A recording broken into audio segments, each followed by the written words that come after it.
Hujan lebat yang mengguyur wilayah Jakarta dan Bekasi beberapa waktu lalu kembali menyebabkan banjir di sejumlah titik. Air merendam pemukiman warga hingga mencapai ketinggian setinggi 3 meter. Banjir juga melumpuhkan jalan utama dan fasilitas umum sehingga membuat warga kesulitan beraktivitas.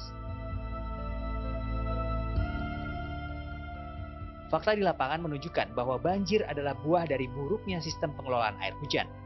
Banyaknya permukaan tanah yang beralih fungsi dan tertutup beton, juga aspal, mengurangi area resapan. Sementara saluran drainase yang tersumbat juga memperparah keadaan.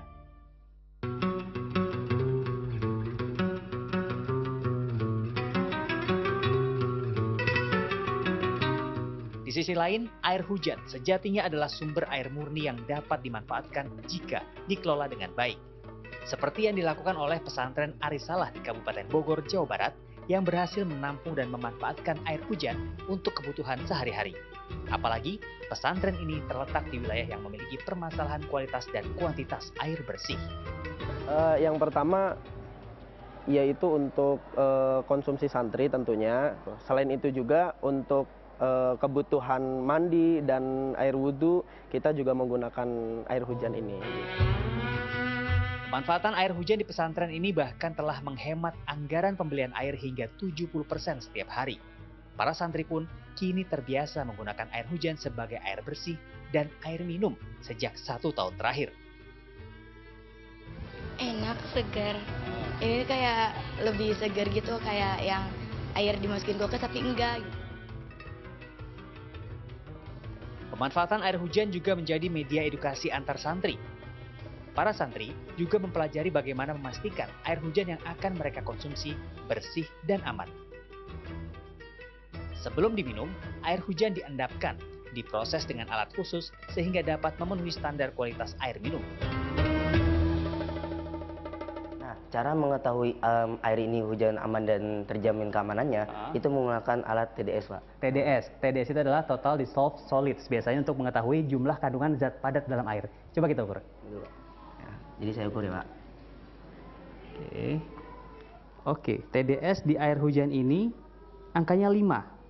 Betul, Pak. Oke, ini rendah atau tinggi?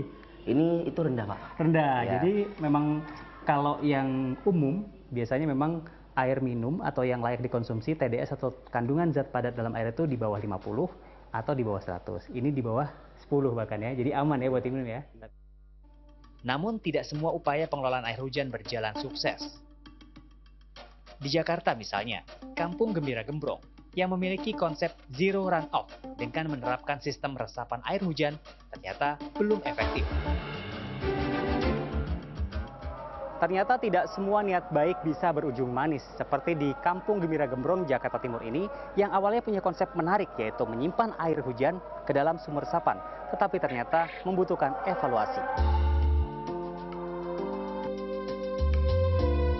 Sistem sumur resapan yang digunakan sejak pembangunan ulang kampung ini pasca kebakaran dianggap tidak berfungsi efektif. Warga RT 2 RW 1 Cipinang Besar Utara Jatinegara, Jakarta Timur merasa sistem ini justru sering menyebabkan genangan. Talang. Oh ini perawan-perawan yang Perawan dari ini atas, dialirkan ke ke bawah. bawah. Jadi ini alirannya ya? Di Ya, bawah, dari sana mengalir. semua Rumah di sini konsepnya Dari mengembalikan ke air resapan. dari hujan ke Resapan. tanah, ke resapan. Oke, resapannya yang kita di atas, di bawah kita ini Pak ya? Ya, tapi Tempat kita resapannya berdiri. ini nggak berfungsi, Pak. Sekarang nggak berfungsi? Nggak berfungsi sama sekali. Oke, seperti apa nggak berfungsinya Pak? Kalau hujan masuk di mana? Masuk pun juga enggak, Ha-ha. balik lagi ke sana, Pak. Oh, karena ini ada turunan ya Pak? di sana. Oh. Ini berlaku untuk semua resapan atau hanya yang di sini aja nih? Nah, semua juga yang dari pasca ke sana juga nggak ada yang berfungsi.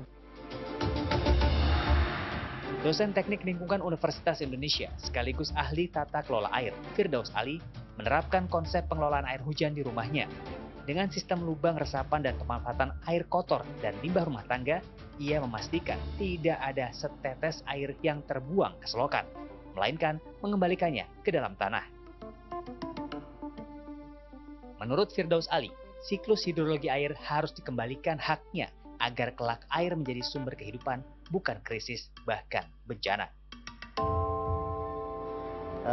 Tuhan menciptakan sedemikian rupa yang kita sebut dengan siklus hidrologi. Ya, jadi hujan turun, lalu kemudian begitu dia turun, misalkan di hulu ada vegetasi. Vegetasi itu adalah fungsi retensi, fungsi untuk menahan. Jadi begitu hujan turun, misalkan secara kuantitatif ya, turun 100 kemudian 90 diresapkan. Lalu 10 dilimpaskan yang kita sebut dengan run off tadi. Nah, yang 10 ini masuk ke badan air, ke sungai, ke situ, ke embung, ya ke waduk gitu kan. Karena jumlahnya sedikit, dia nggak meluber. Tetapi kemudian karena yang sekarang dibalik, karena ruang sudah kita konversi, yang meresap semakin sedikit, ya katakan hanya 10%. Yang 90 itu melimpas dalam waktu yang bersamaan. Banjir bukanlah takdir yang harus kita terima. Jika kita mampu mengelola air hujan dengan baik, kita bisa menghindari bencana sekaligus menjaga ketersediaan sumber air bersih saat ini dan di masa mendatang. Yogi Tujuliarto, Iman Firmansyah, Jakarta.